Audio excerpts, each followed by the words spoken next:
तर तिकडे नागपुरात विकास ठाकरे यांच्या प्रचारासाठी जन आशीर्वाद यात्रा काढण्यात आली आहे। काँग्रेसच्या विकास ठाकरे यांची नितीन गडकरींसोबत लढत होणार आहे। एकीकडे नितीन गडकरी यांची देखील यात्रा सुरू आहे, तर दुसरीकडे आता विकास ठाकरे यांच्या प्रचारासाठी काँग्रेसकडून ही जनसंवाद यात्रा काढण्यात आलेली आहे। त्याला जन आशीर्वाद यात्रा असं नाव देण्यात आलंय।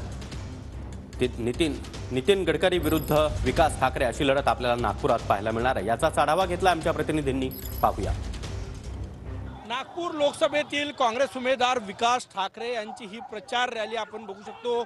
जन आशीर्वाद यात्रा 1 एप्रिल पासून सुरू झालेली आहे आणि आता उत्तर नागपुरात ही संपूर्ण रॅली जी आहे ती या ठिकाणी पोहोचलेली आहे। माजी मंत्री नितीन राऊत यांचा विधानसभा क्षेत्र आहे आणि ते यात्रेमध्ये सहभागी झालेले आहेत। आपण हे दृश्य या ठिकाणी बघू शकतो।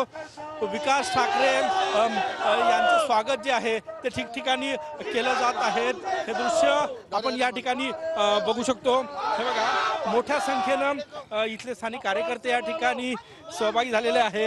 विकास ठाकरे आपल्या सोबत आहेत। विकास भाऊ, काय सांगणार? प्रचार सुरू आहे।